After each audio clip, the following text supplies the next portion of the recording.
This bullshit. I know if y'all had proof of me robbing somebody, we wouldn't even be talking. Y'all would have cuffed me. I would be charged with it. That's what I know, bro. In January 2020, rapper DaBaby, also known as Jonathan Kirk, was scheduled to perform at a nightclub in Miami. However, when the club owner paid him only $20,000 of the $30,000 he was promised, things quickly spiraled out of control. The alleged victim claimed that Kirk struck him in the face several times before members of Kirk's entourage joined in the assault. The man was reportedly beaten and thrown to the ground, then robbed of his cell phone, credit card, and $80 in cash. The incident was partially captured on blurry CCTV footage. Kirk fled the scene in a black SUV but returned to his hotel hours later, where both the victim and law enforcement officers were waiting. He was taken into custody and informed that he was being held in connection with an ongoing investigation. We just gotta do our investigation and that's it. As it turned out, the investigation wouldn't be so straightforward, and unfortunately for the officers, Kirk used his time in the interrogation room to demonstrate exactly how to handle such a scenario, making the authorities' job as challenging as possible. What's your full name? Come on. We just want to get it for you. This is just a formality. Just tell, name, date of birth, and all that stuff. Right away, it's clear this won't be an easy case for the investigators. Kirk begins by refusing to respond to any of the officers' questions, even something as basic as stating his name. He's already been given his Miranda rights, which inform him of his right to remain silent, and it appears he's choosing to exercise exactly that. Interestingly, though, he's opting to forego his right to legal counsel, and let's be real, it's definitely not because he can't afford one. The smartest move in a situation like this is to stay quiet and request an attorney, but this time, Kirk seems certain he can talk his way out of it on his own, as long as he's careful with what he says. An incident occurred at the hotel, 1500 Southwest First Avenue, that you were there for. Correct? What incident? An incident. You had an altercation with somebody? No. You didn't. Did you have a business dealing with somebody? No.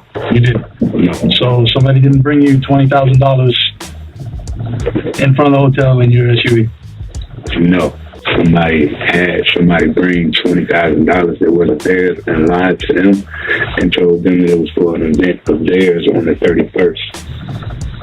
And lied to them. That person, once he realized they were doing bad business, said nah and left with his $20,000. Okay, so you didn't count? And got my contact information to do business the right way. That's what happened. Around what time was this, sir? I don't know. Every time they told us.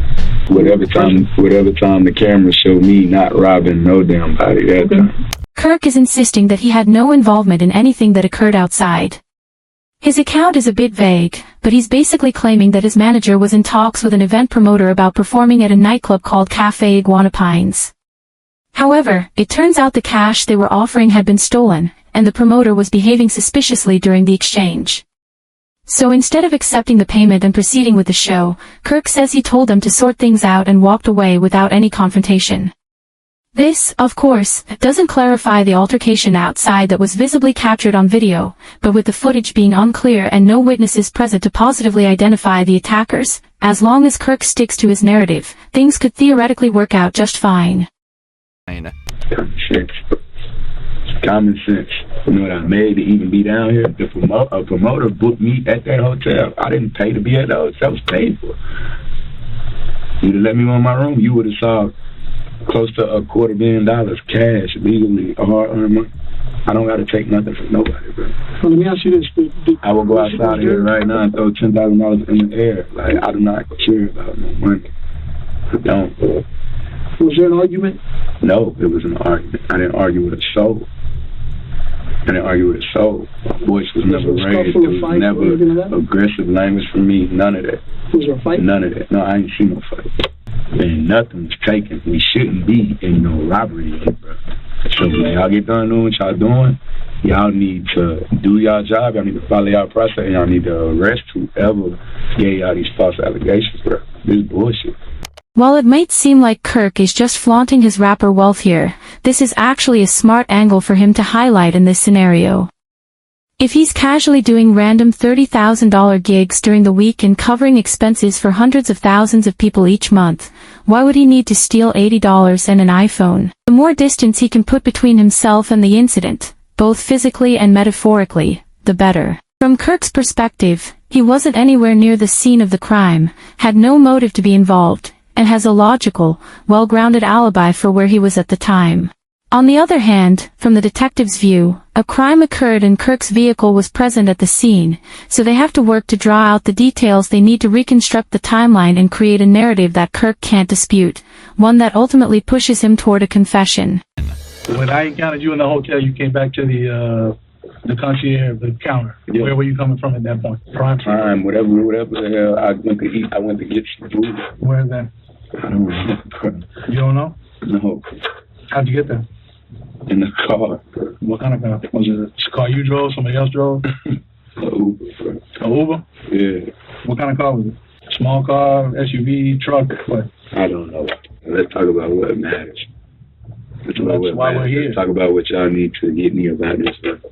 When I'm driving in the car, what I went to go eat, what time I went, that don't have nothing to do with the fact I ain't robbed a damn soul.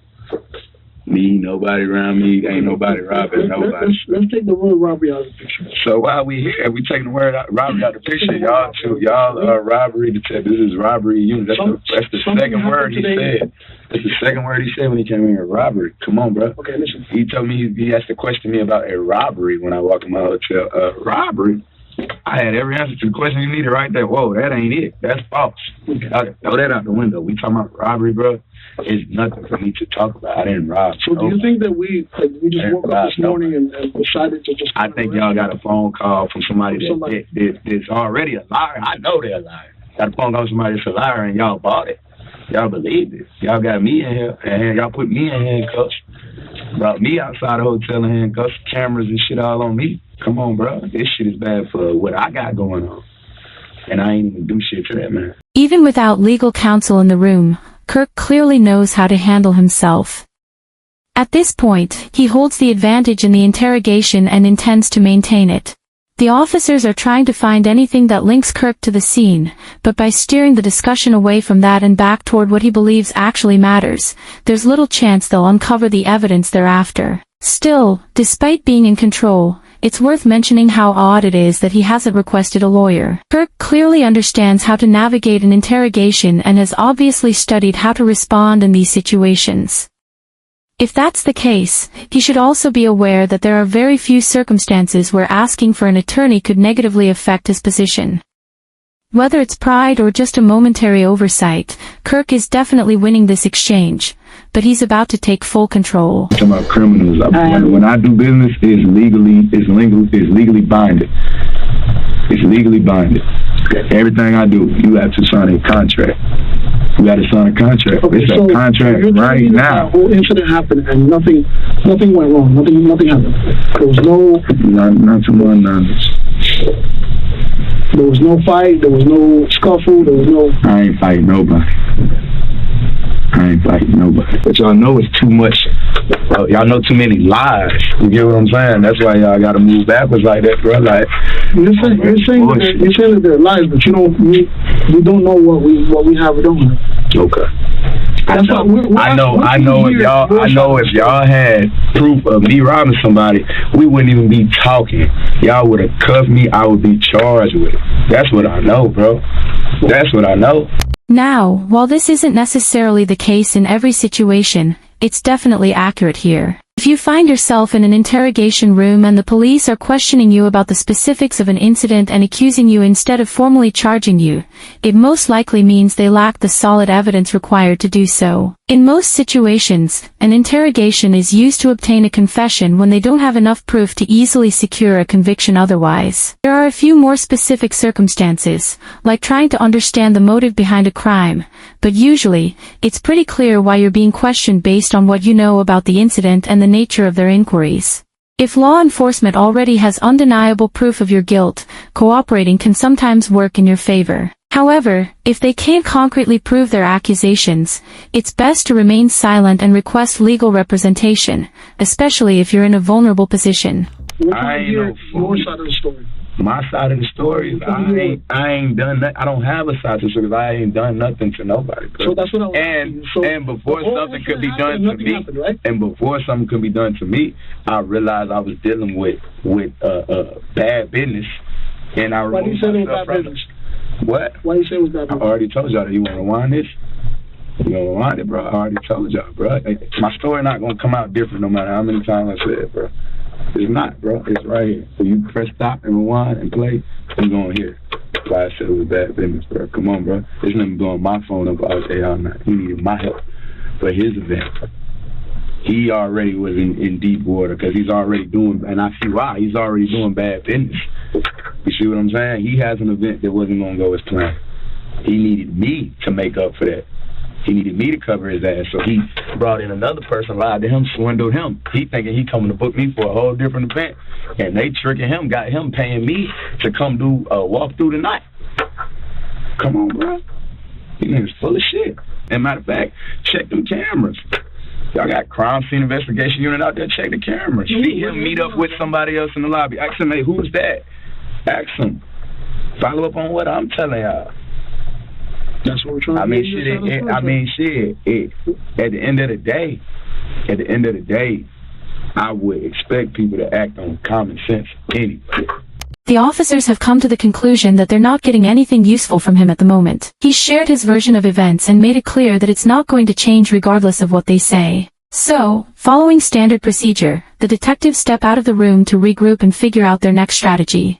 This tactic also serves another purpose. It gives the suspect time alone to sit in the room and potentially grow more anxious. In many situations, this can actually be the deciding factor in getting a suspect to crack. But in Kirk's case, he simply leaned back, closed his eyes, and took a nap. This guy genuinely could not care less.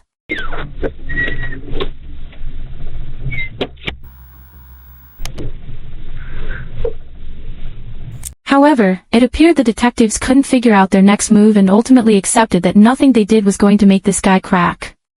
The next time an officer entered the room, it was to discuss the security of Kirk's possessions left behind in his hotel room. Although he hadn't been convicted, he was still considered the main suspect in the case, meaning he'd be spending some time behind bars while they worked out their next steps and gathered whatever evidence they could. So, they needed to decide what to do with his belongings while he was in custody. Naturally, Kirk refused to let them handle his stuff and told them to let the hotel manage it. Kirk was potentially facing up to 15 years in prison, a $10,000 fine, and any extra charges they could tack on for the alleged assault. But that would only happen if they could actually collect enough proof. Evidence they certainly weren't getting from Kirk or the obscured surveillance footage, which was the only indication that the crime had even occurred. So, after just 48 hours behind bars, DaBaby was released and allowed to go on his way. 2 months later, all charges were officially dropped, and he walked away a free man.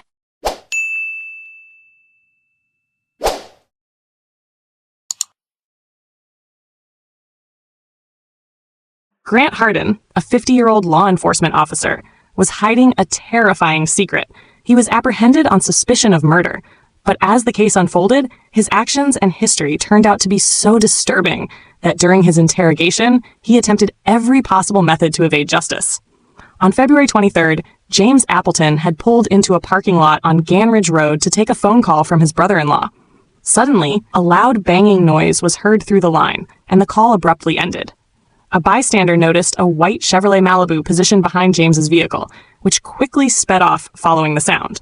When the witness checked on James, he was found lifeless at the wheel, killed by a gunshot to the head. Gateway, Arkansas, a close-knit town of 400 residents, made it easy to trace the Malibu back to Grant Hardin, a 50-year-old police officer who had spent his entire life in the community. That evening, after dining out with his family, Grant's vehicle was intercepted at a police checkpoint, and he was promptly brought in for interrogation. Unfortunately for the investigators, Grant's own experience in law enforcement made the process one of the most grueling and complex that Arkansas police had ever faced. I'm Detective Chamberlain. I know we have James Chamberlain. Okay. Did you used to be a police officer somewhere? Or, I thought I recognized you, but I wasn't 100% sure where I knew you from. But somebody said that you used to be a police officer at Gateway or something like that. Okay. The interrogation starts off informally as Detective Chamberlain begins by asking about Grant's time in the force. Since they're both officers, he believes he can quickly find common ground, fostering a sense of trust and ideally getting Grant to open up more easily. However, this approach would soon prove to have the reverse impact. Grant is then informed of his rights, but he chooses this moment to begin complicating things for the investigators. Here's the thing. I want to talk to you about what you've done today, okay? Can you just take me through when you woke up this morning to when you got stopped by the police out there in, what's the name of that road that you're on? I'm sorry, I'm going to drop Gant Ridge? I'm not going to say anything after I've been read those rights yet. Okay. Well, I don't know what's going on. I am kind of sickly to what I'm here for and things. Up to this moment, Grant hasn't been informed about the reason for his detainment, and mentions that he's feeling unwell, considering the situation he's been placed in. Based on his unsettling body language, he might also be feeling vulnerable and somewhat diminished, as he finds himself in the position of a suspect rather than an investigator for the first time in his life. so you don't want to explain what you've done today? Did you? Is there a reason behind that? What was the first thing said? I have the right to remain silent. Okay. So you're telling me that you don't want to talk to me right now? Okay, cool. Hang tight right here for just a few minutes, okay? As is typical in situations like this, the detectives step out of the room for a few minutes to discuss how they'll proceed with the interrogation. This not only allows them to plan their strategy, but also gives the suspect a moment alone to stress over what might be happening and develop anxiety about their predicament. At the same time, however, it may also provide the suspect with an opportunity to gather their thoughts and craft their own narrative and tactic for the questioning, potentially putting the detectives at a disadvantage instead. By the way, I'm Detective Cordier. I think we've met once before. Probably so. Yeah, I think so. Okay, so I don't know if I scared you at the beginning or what, but that's why I was trying to, and I can't, you see the position that I'm in. I can't tell you why you're here, but at the same time, I need to rule you out into something. Does that make sense? When the detectives come back into the room, they take a noticeably different route. This time trying to make Grant feel comfortable, assuring him that they simply need to rule him out of any involvement, and then he'll be free to leave. Most individuals would, even subconsciously, be more likely to talk in hopes of ending the situation quickly, but Grant has a different plan in mind. Would you be willing to talk to me about your day, knowing that I need to rule you out of something, or like I'm just, if you didn't do anything wrong today, you have nothing to worry about? Yes, I would have liked to, but before the rights were read. So okay, not knowing what's going on. Yeah, and you understand as a detective, we read those rights to everybody who comes in here. It's not just you. It happens to everybody that walks through this room and talks to us. Being a former police officer, Grant is completely familiar with all of this. He understands that every individual questioned, guilty or not, must be informed of their rights. This basically discredits it as the genuine reason for his silence. He's merely using it as a pretext to avoid speaking, and potentially even to delay the process. I guess my question is this, knowing what I just told you, I guess if it was me and I was, if I was in your position, I'd be like, hey, James, I did this, or Grant, I did this, I was at, here, and here, and I would just be done with it. But at this point, I can't clear you from this because you could still potentially be a suspect. I don't know if I'm not explaining it right or what was going on here. It fine. I just have to, once the rights have been read, I have to, it says I have the right to be silent. Yes. Okay. Just tell me this. I know you were a police officer before, right? You're a police officer in Gateway? It's an easy yes or no. I'm being silent. Well, I can see that. We can do this all night. I mean, it doesn't bother me. You're going to continue to be a suspect until I find out otherwise. Okay. Unfortunately for the investigators, Grant is following procedure flawlessly during the interrogation. His refusal to speak significantly stalls the case overall and entirely stops the detectives from advancing, all while remaining completely lawful. This is why Detective Chamberlain begins to look noticeably frustrated and opts to step away from the questioning, as allowing emotions to take over in an investigation like this can be highly risky for the officers. However, once again, this moment of solitude can also provide the suspect with time to devise a strategy.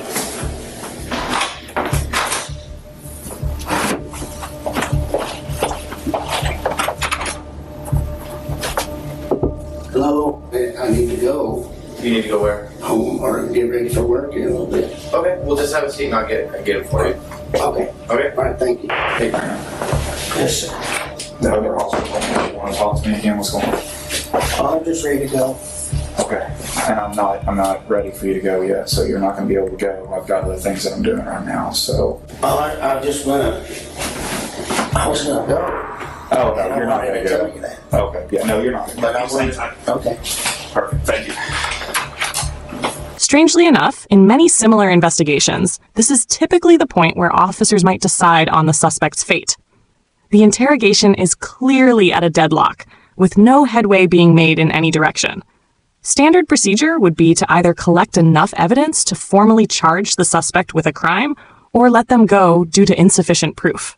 But whether the detective believes he can still draw out more details or it's a pride-driven decision, Grant is ordered to remain and continue the questioning. The police then take some time to try reconstructing more of the narrative, speaking with witnesses in an attempt to place Grant at the crime scene. While his refusal to speak is entirely lawful and within his rights, it only heightens the detective's suspicions. That suspicion intensifies when Grant's wife mentions that his sole alibi was her assumption he had been scattering grass seed at the time of James's murder. All evidence begins to point squarely at Grant, prompting Detective Chamberlain to return for a third round of questioning. Detective Cordero is talking to your wife right now. I talked to her a little bit, so I kind of got a timeline of where you were and where you weren't today. We all know what happened, okay? I'm not trying to get you in any trouble. I'm not trying to get her in any trouble. You've got a little daughter, 16, who needs her parents, okay? I don't know if you've had a problem with this guy for a while, and this was an accident, or you maliciously chased him down, or what happened. But if I don't get your side of the story, I won't ever know. We're writing a book. You got chapter 1, you got chapter 2, and chapter 3. Chapter 1 is what happened today, what started out today, how your day started. Chapter 2 is what led up to the incident, and chapter 3 is you telling me about what happened to lead you up to that. I know you went to eat, out tonight. I know what you said at dinner. I know that you went to Lowe's afterwards. I know everything, but I don't know what caused the incident. And if I don't know that, I've got to assume the worst. I'll let you think about it. I'll give you one more chance here in a few minutes, and I'm not going to talk to you anymore. I'm telling you that. Well, what happened? I know, you know. We have witnesses that put you there. They physically ID'd you. The 2 cars that drove by. Look, man, I just want to know why it happened. I'm going to sleep good tonight regardless. I don't think you will. At the moment of the murder, when the 2 vehicles were parked beside each other, the man in the white Chevrolet waved to the passerby just before the shot was fired. As they drove past, they managed to get a clear view of the driver. And unfortunately for Grant, it was Andrew Tillman, another local resident who had known him since childhood and was therefore able to positively identify him at the scene the moment the gun was discharged. Both Grant and Chamberlain now fully understand what transpired with James, but Grant is also aware that his only hope of avoiding conviction is to continue staying quiet and hope they fail to secure the necessary evidence. The investigators are now left scrambling for any method that might prompt a breakthrough with Grant, beginning by letting him see his wife and daughter in hopes that it might stir an emotional response and encourage him to open up. Your wife's about to leave. She wanted to give you a hug before she left. Are you good with that? No, you too. Okay. All right, I'll be back in a few minutes. Thank you. Sadly, even this tactic fails, so Detective Cordero decides to go back in alone, this time adopting a gentler and more compassionate tone in a renewed effort to establish rapport with Grant. It's common for male suspects to subconsciously feel a stronger connection with female officers, often perceiving them as less intimidating and more empathetic. In truth, this marks the final strategy the detectives have left. All right. Get ready to think about laying down up on that desk, but it looks awful hard. Yeah, I don't know if you'll be any more comfortable up there than what you are now. Can you help me understand how we got to this point? I don't know. I don't know. Man, I remember being on patrol and running into you one night. Help me out on a call, back me up. Oh, It was way back in, I guess almost 3 years now. well, Two, yeah, probably something so. like that. Yeah, something like that. You guys were always good to help us, help me too. Yeah, absolutely. Brad, you was always right there, man. Cordero begins by sharing an anecdote about how Grant seemingly supported her on a case 3 years ago, even though he doesn't quite recall it. This plants the idea in his mind that Cordero might be more understanding and cooperative toward him, having benefited from his help in the past. It also opens the door for them to continue reflecting on their days in the force and the colleagues they've worked with, further reinforcing the subtle connection Grant is aiming to build. I just don't understand how we got to this point. Yeah, me neither. If you're willing to talk, tell I'm me. just ready to go to bed. I don't blame you. Me too. Me too. And if we could do that, you just talk to me. Well, I just have to, since you read those rights, I have to do the right. Well, what's the difference? You know the difference? Regardless of something happened or not, and if it did, if it was an accident, well, tell me. Like, let me help me help you. Like, I want to know what I can do or what happened today to be able to explain it later. I don't know what happened today. I just need to. You know, people are gonna have questions. Your family. Well, I have questions. Well, exactly. So why can't we figure this out together? Cordero is intentionally using inclusive phrases like, "We'll figure this out together." This, along with her welcoming and expressive body language, are both strategies she's employing to help Grant feel more at ease and like he's contributing to the solution rather than being seen as the issue. She's also going out of her way to be kind to Grant, hoping that he might eventually open up to her, or at the very least, offer her a way in. We can start from the very beginning. I mean, I know you probably slept in because you work nights. I work nights. Trust me, I worked nights for almost 4 years. I understand how that sleep schedule is. yeah, I sleep's all So, messed up. did you sleep in today? Yeah, I bet you did. You could have got to work tonight, huh? Yeah, Yeah. What time did you get up? noonish. Around noon. That's usually what time I got up too. Did you watch anything good on TV? Usually that's what I do. I'd eat and watch TV. I'll woke myself up a little bit. Anything good? Same old stuff Oh yeah? on TV. You watch the same episodes? Or like, do you have a specific TV show you would wake up and watch? Well, we watched, my wife always has it on the, I can't remember what channel it's called, right now, TV Land. Oh, okay. I haven't really watched any of that. I couldn't even tell you what it was about. Is your wife like that? Oh, well, I think she'd better watch other stuff, but Yeah. It might not be directly related to the case, but at last, Grant is speaking, and Cordero has found her opening. If she can maintain the momentum of this conversation, she may gradually be able to draw out details from him, possibly without his awareness. Discussing specifics like TV programs and sleep habits could potentially catch him in a falsehood and help place him at certain locations during specific times. Most importantly, though, she's establishing a rapport with him and encouraging him to keep talking, which raises the likelihood that he either slips up or chooses to cooperate with the investigators. But as expected, the moment Cordero shifted the topic back to the case, he shut down again, declining to respond further and falling back into silence. I think you have a lot to live for. Beautiful family, who I've had the privilege of talking to. The way I look at it is you're a man.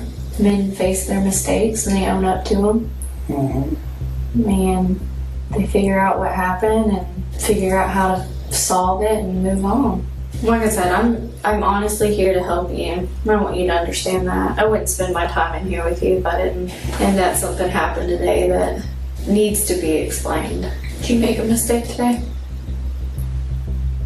Even after bringing up his family, Grant remains unmoved once again, understanding that his best shot at getting off the hook is to stay silent and hope nothing incriminating turns up. I like you, I like this fella that was a detective here, and I know y'all don't care about any of that and stuff, and I just don't know how to I haven't had this happen before, being brought in and interrogated for something, so I don't, I really don't care, but I just don't know how to be silent. Sitting over here looking like a jerk. No, you're not. Honestly, you are far from that. You're very polite. Don't you know why you're here? I appreciate you guys, and I'm just gonna get a lawyer. Yeah, it's up to you. But obviously something's going on, and I need one. I just want to hear your side of it. I want to get a lawyer. After hours of nearly fruitless back and forth, Grant finally requests an attorney, meaning the detectives are no longer allowed to question him, bringing the interrogation to a close. But this is far from where the story wraps up. Between this interview and the eventual court trial, Grant and his legal counsel both came to understand there was virtually no chance he'd walk away unpunished. Not only had a witness at the crime scene all but seen him fire the weapon, but people were also beginning to uncover that he had either been dismissed or had quit from 3 separate law enforcement roles before becoming the police chief in his hometown. So, on October 16th, 2017, he entered a guilty plea to first-degree murder, but still refused to disclose his reasoning, leaving every member of James Appleton's family without closure, even to this day. However, during Grant's prosecution, a disturbing revelation surfaced that transformed him from a murderer into a soulless monster. As his DNA was processed, officials discovered it was already in the database under an unidentified name linked to a crime committed nearly 2 decades earlier. In November 1997, a teacher at Frank Tillery Elementary School went into the staff restroom only to be confronted by a man wielding a firearm who forced her into a stall. The man then assaulted her and fled, carefully avoiding contact with surfaces to prevent leaving evidence, except for the DNA he left on her clothing. Local authorities did everything in their power to identify the attacker, but after 20 months, the case went cold, until 2 decades later, when Grant Hardin's DNA turned out to be a perfect match. Thanks to Rogers Police obtaining a John Doe warrant back in 2003, allowing for the arrest of an unidentified suspect and bypassing the statute of limitations, he was handed a 14-year sentence for the assault, in addition to the 21 years for the murder of James Appleton. Thus, Grant Hardin received a total of 35 years in prison, making it likely he'll spend the rest of his life behind bars.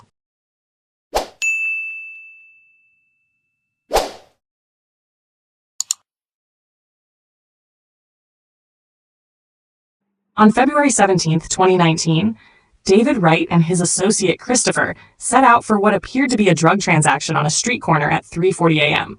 However, this was far from a typical drug exchange. It was, in fact, an ambush for a robbery on both ends. David ordered the supposed buyers to surrender their possessions, prompting them to retaliate by pepper spraying Chris and fleeing.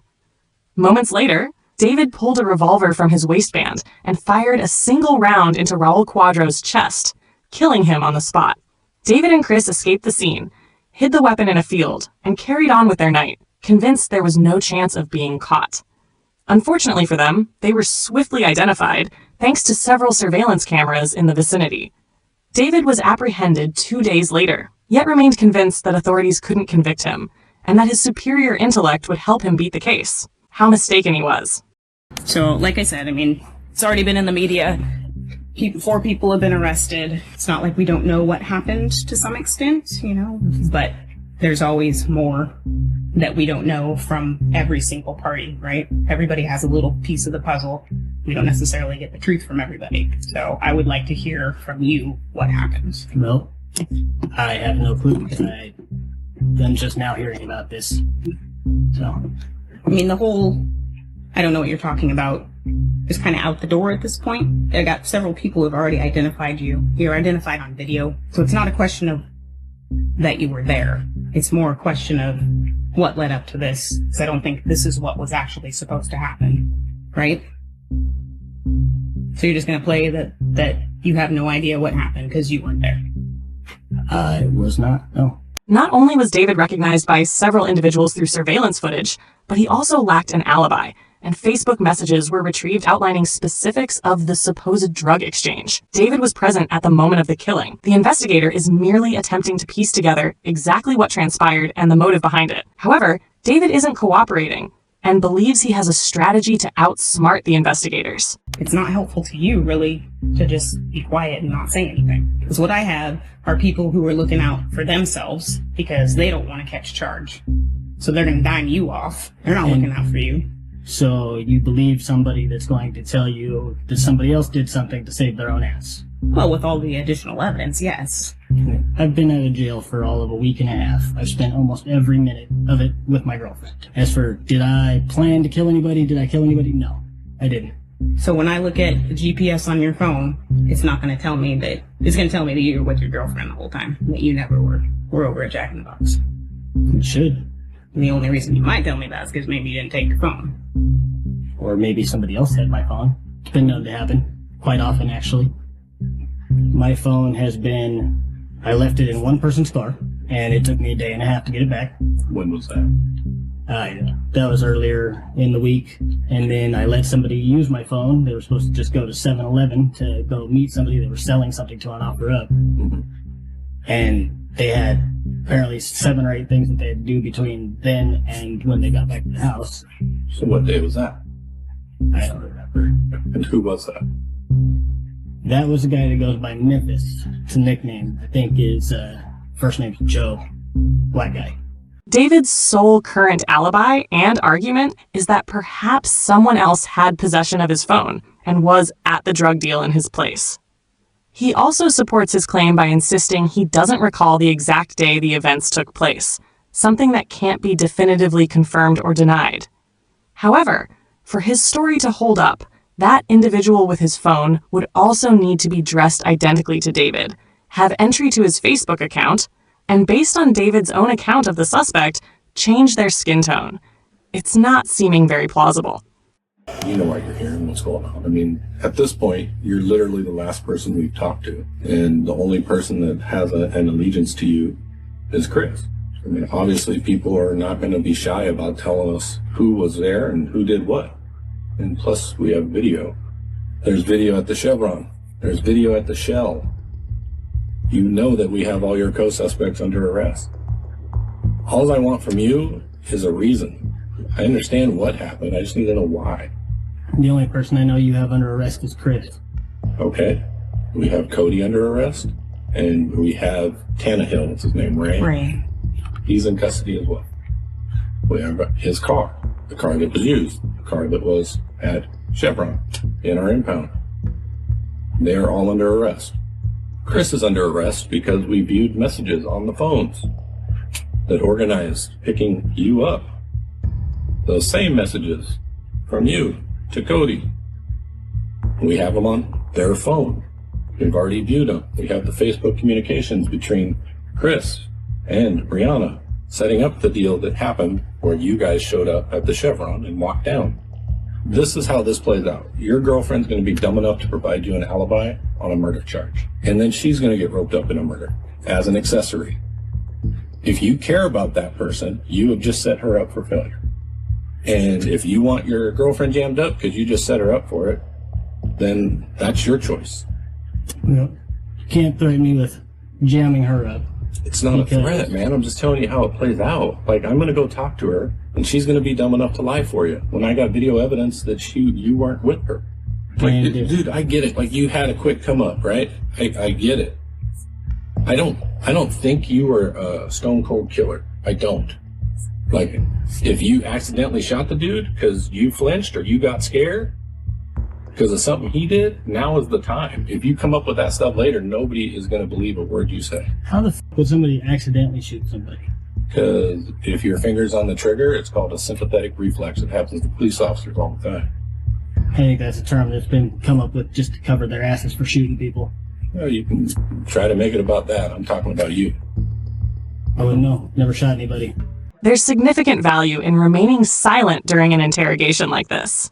In fact, in many situations, it's often the smartest move, especially when paired with requesting an attorney immediately. However, in this case, David is attempting to completely reject any connection to the incident, despite being clearly tied to it through numerous pieces of evidence. All he's accomplishing now is digging a deeper hole for himself and those close to him, but his pride is convincing him otherwise. Where do I go from here? And you're the police officer, reverse roles. You're the cop. You're sitting over here trying to figure out if this dude has any remorse for what he did or if he's just worried about getting in trouble. How would you proceed? I'm not worried about getting in trouble. I didn't do shit. I'll just be upfront with you. We got Cody's phone. The one that shows your phone number and your address and the communications between you two. Like, I have it. Like, I'm not trying to be a dick. I'm just laying it out for you because that's what I met up with somebody doesn't mean that I went with him to go do something. This seemingly simple remark actually holds more significance than it may appear. The investigator showed David a solid piece of proof, claiming it directly implicates him, to which David replies by admitting he did in fact meet with Cody, but insists it didn't go beyond that. Once again, it seems minor. But now that the detectives realize this approach gets a reaction from David, they can try using the abundance of additional evidence they possess to gradually pull a complete admission out of him. Okay. So, when did you meet up with Cody then? 1, 2 o'clock in the morning, something like that. On what day? It was Saturday or Sunday. Okay. Where did you meet up? Over by my house. Okay. And who was with him? That I don't know. Was he alone? When I met up with him, yes. So why did you meet up with the dude that you didn't know? Because my friend Chris had asked me to. Okay. And so what happened after that? Well, he had tried to proposition me for a handgun. Mm-hmm. I told him I didn't have one. Okay. So. Did he say why? No. So you guys meet up, you have this conversation, then what happens? He leaves. And how did he leave? Well, I walked back to my house and he walked back to whatever vehicle he was in. Okay. Why did you leave that out when we first started talking? You think that might be important that the guy under arrest for murder came to your house looking for a gun? Well, if I had given him a gun, then I think that would be important. Well, it shows his intent. I mean, of course it's relevant to the case, right? People buy guns for all sorts of reasons, man. Yeah, but in this instance, there was a murder.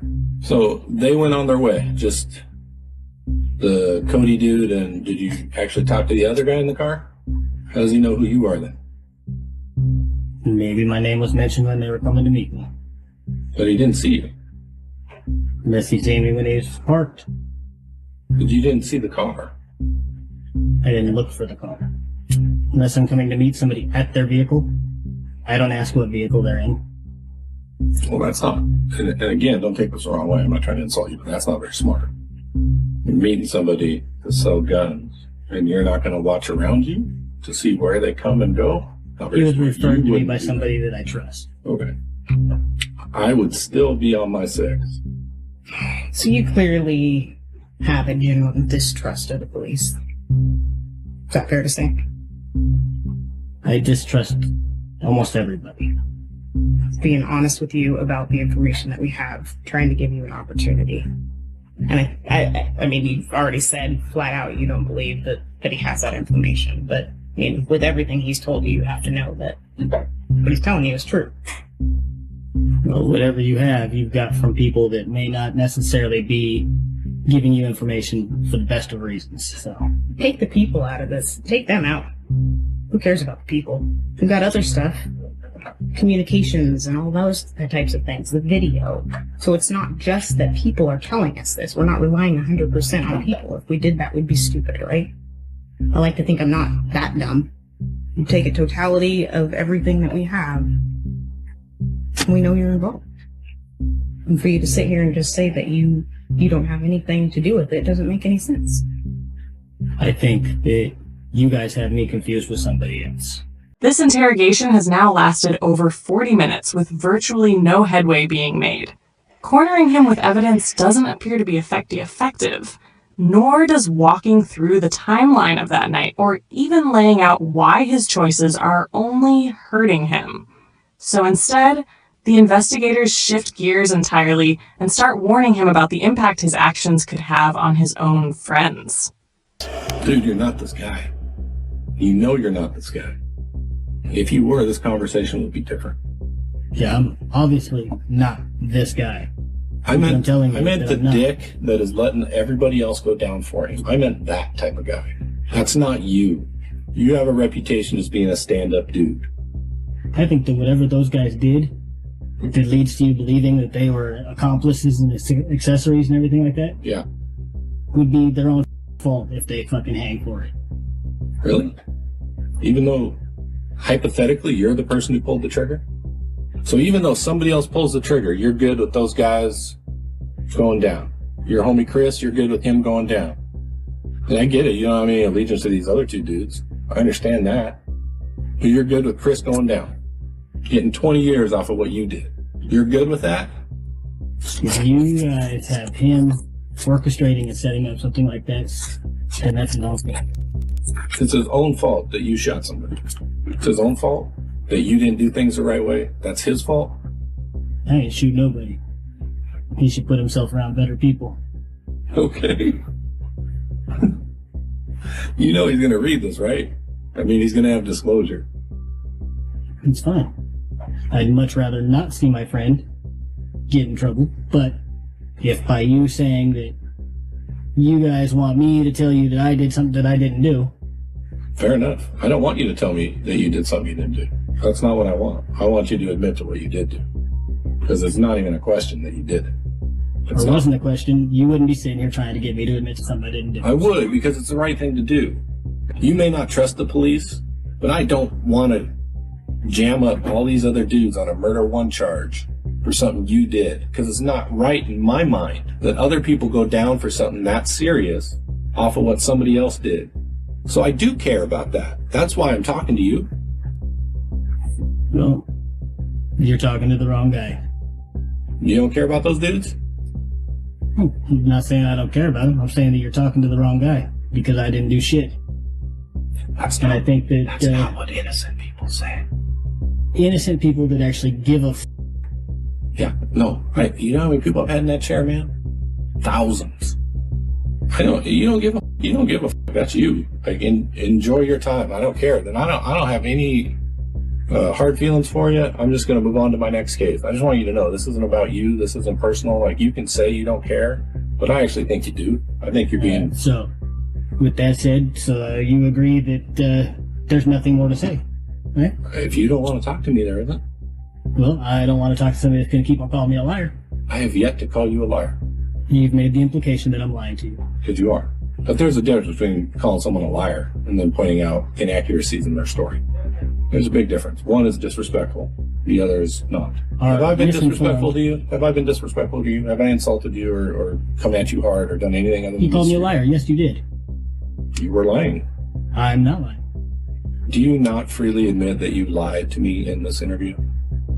Where did I lie to you? About meeting up with Cody. About being home, not going out at all.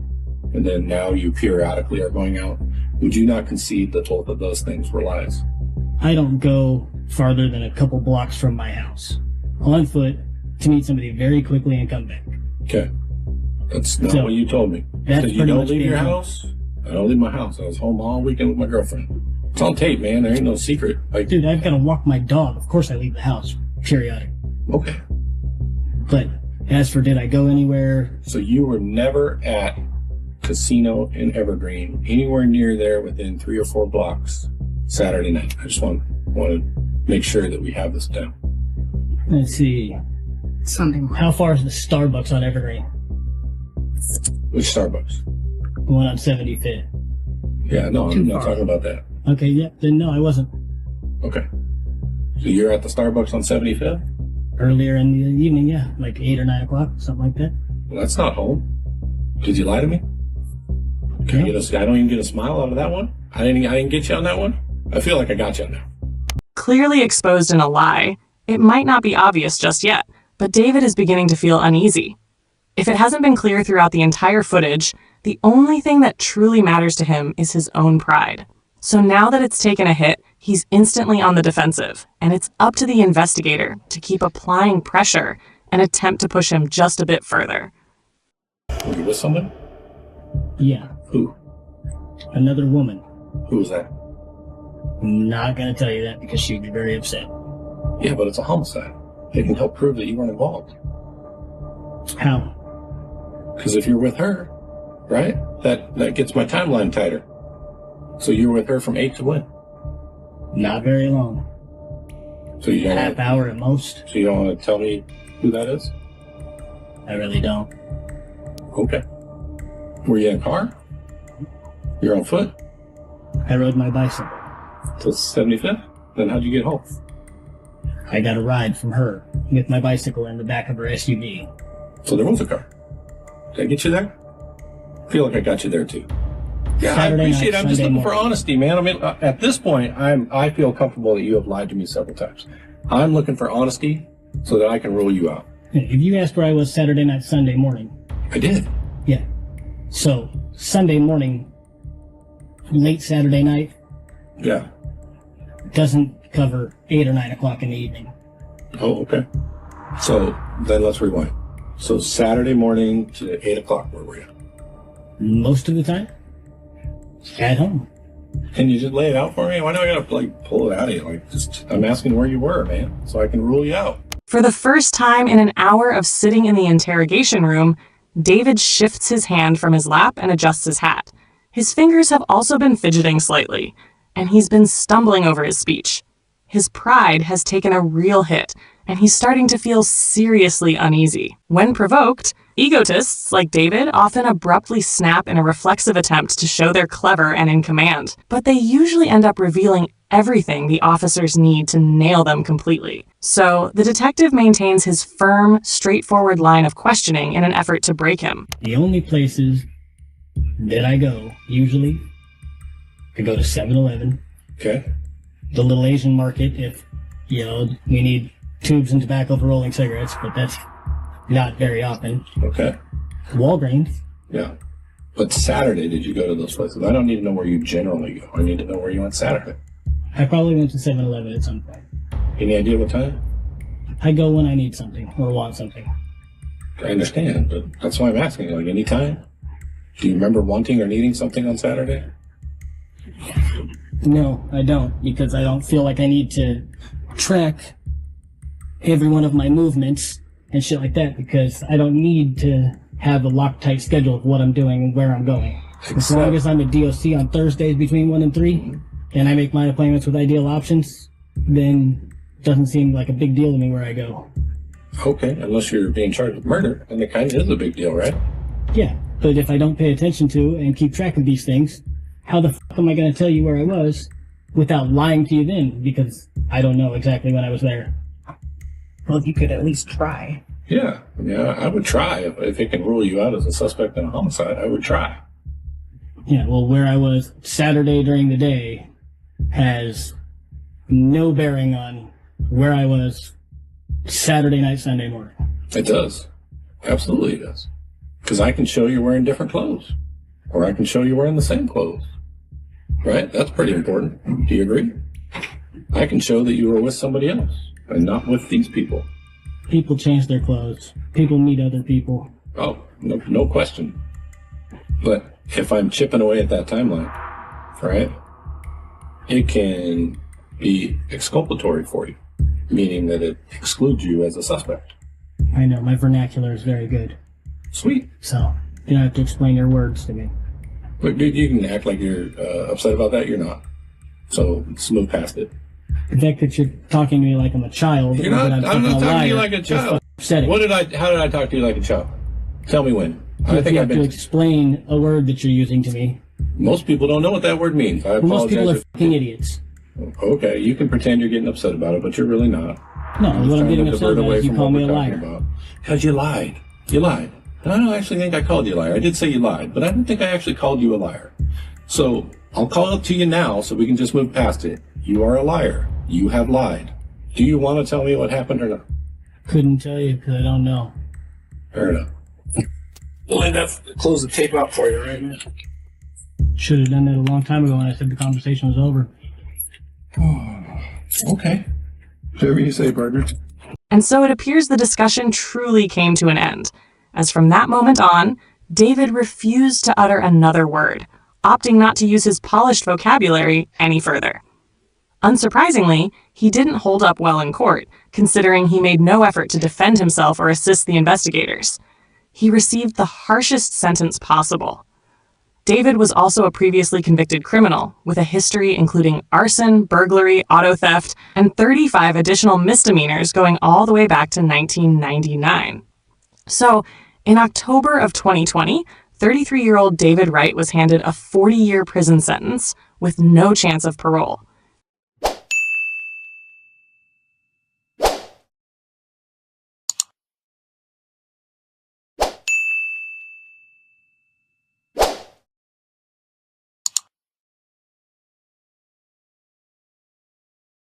Okay. I'm not signing nothing.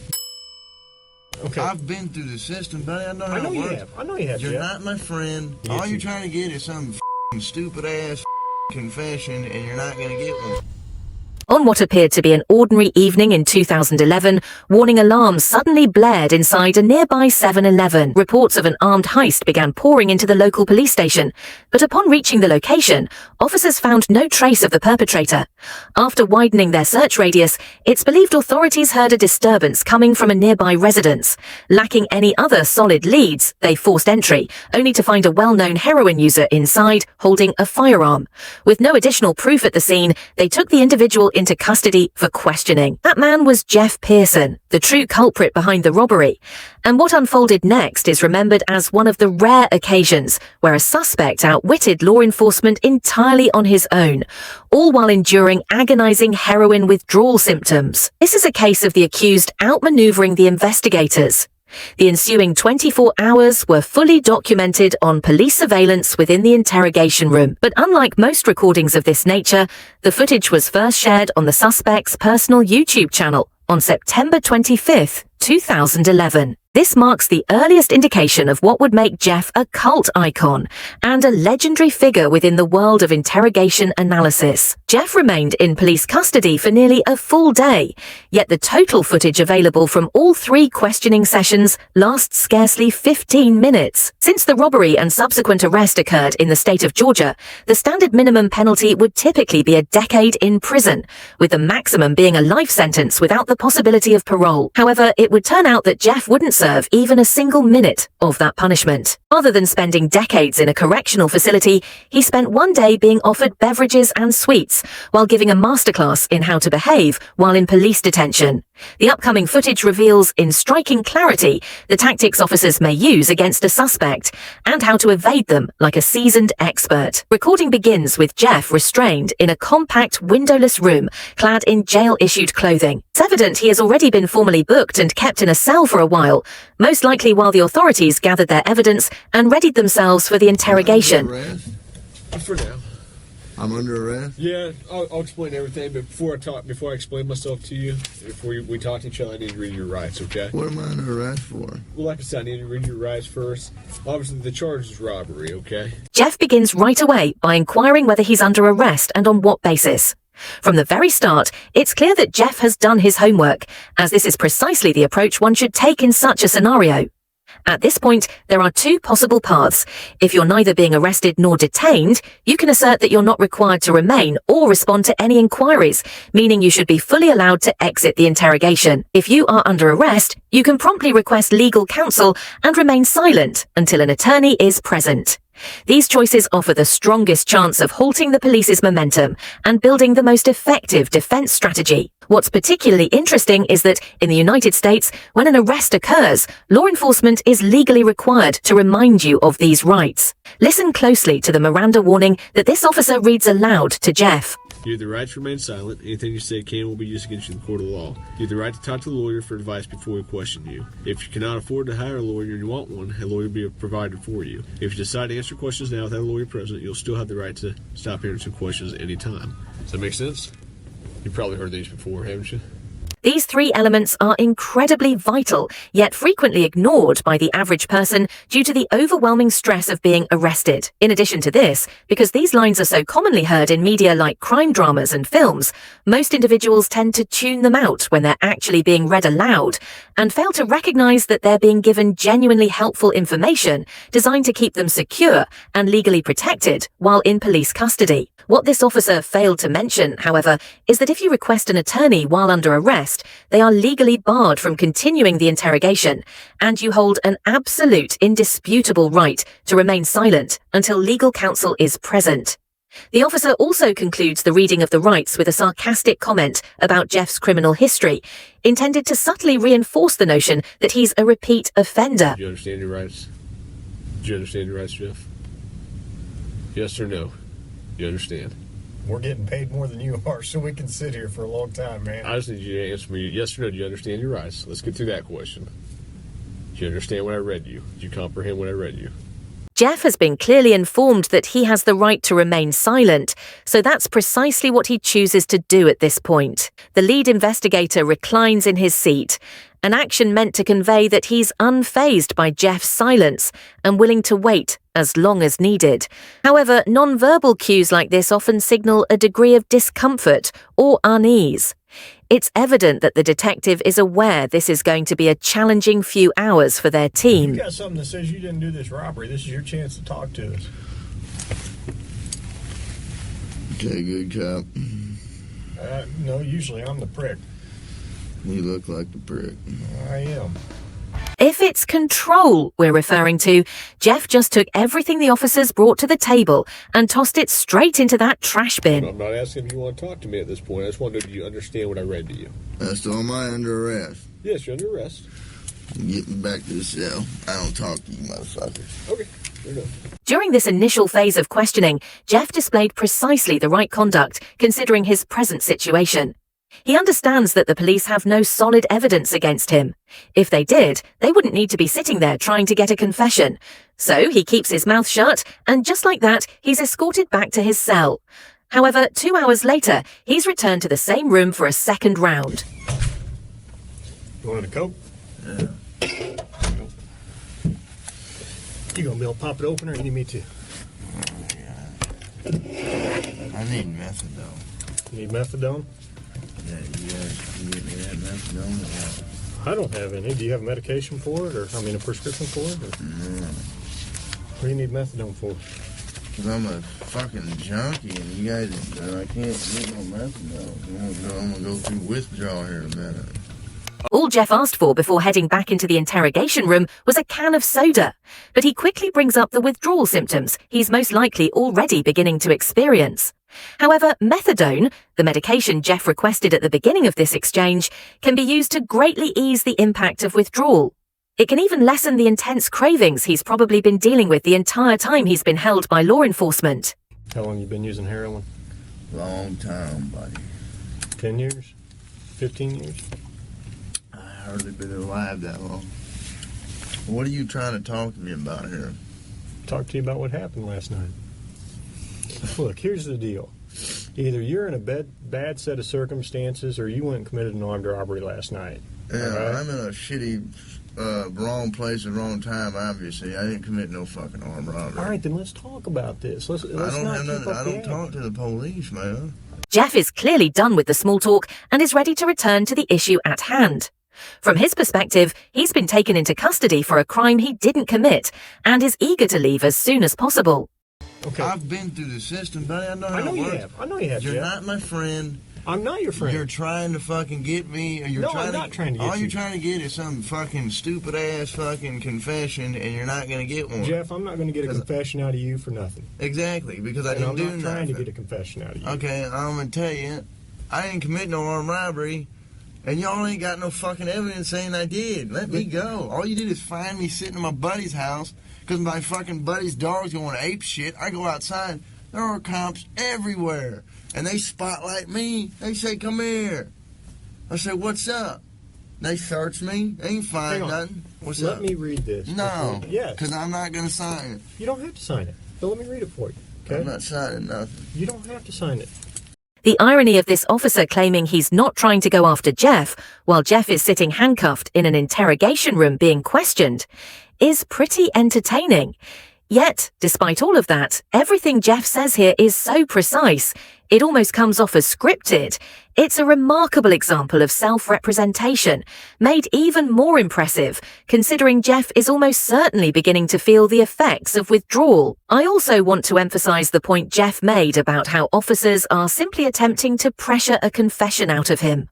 One of the core strategies used in these interviews is the read technique, designed by a former officer and psychologist in the 1960s, after he secured a confession from a man accused of murdering his wife. This strategy involves 9 stages, starting with a courteous conversation about why the suspect is being accused, followed by utilizing specific gestures and behaviors during the interrogation to imply guilt. The process concludes by presenting the suspect with 2 possible explanations, one slightly more forgivable than the other, both of which acknowledge wrongdoing and are treated as an admission. This method corners the suspect and is notoriously effective at pulling false confessions from innocent individuals. In fact, the original case that inspired the technique eventually collapsed when it was revealed the man didn't kill his wife and had been manipulated into confessing. Truly elite-level manipulation. Tell me what happened last night. Plain and simple. Your side of the story. I'm not talking to you. I'm a lawyer. All right. This is what I don't understand. I know, but this is what I don't understand, Jeff. You were sitting there talking just like you were ready to sit here and tell me what happened last night, and then all of a sudden I read that to you, and you screw it, I ain't talking to you. I want a lawyer. I don't understand that. What changed? Because I told you what. I already told you what happened. You didn't. How didn't I? You didn't tell me what happened last night. How didn't I just tell you what? But now you've handcuffed me, and I can't talk to you because you've asked for an attorney. So, okay, that's fine.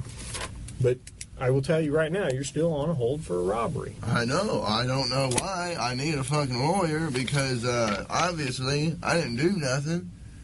And obviously you guys know I didn't do nothing because I've been arrested for the same bullshit before and you guys don't interview me this much. So, wham bam, thank you for the coke, put me back in the cell. That's my home. We haven't interviewed you yet.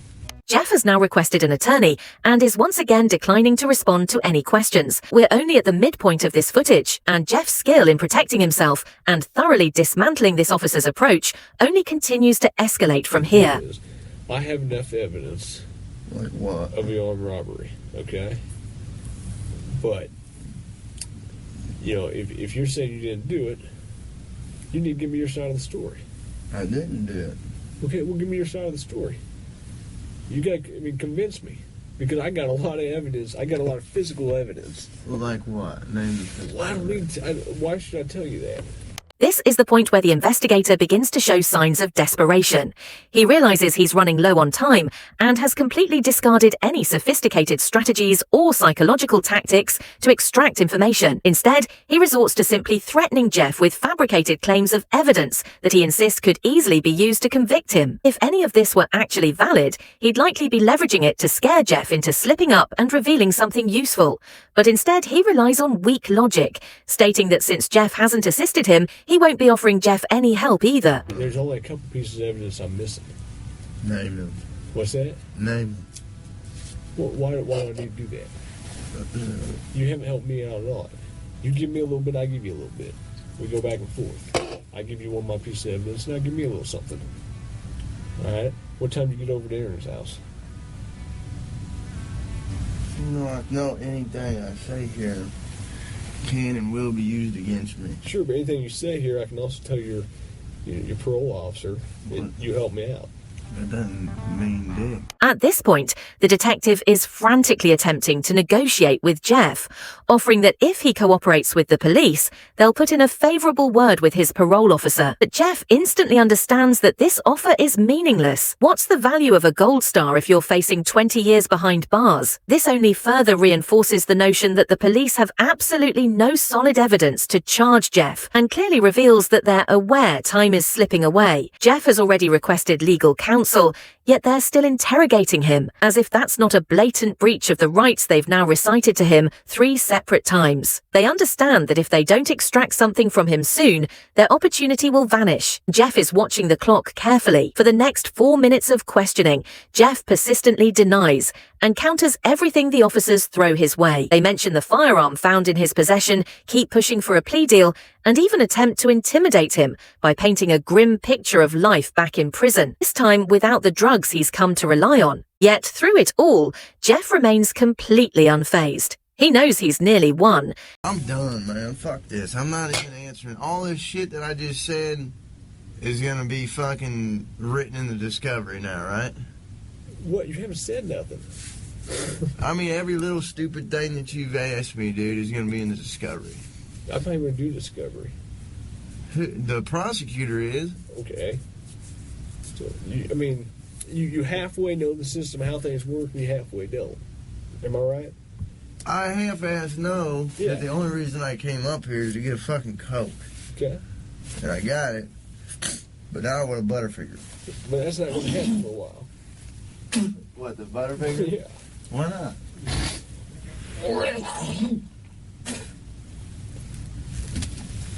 I need to go to the hospital. I'm coughing up blood. Okay.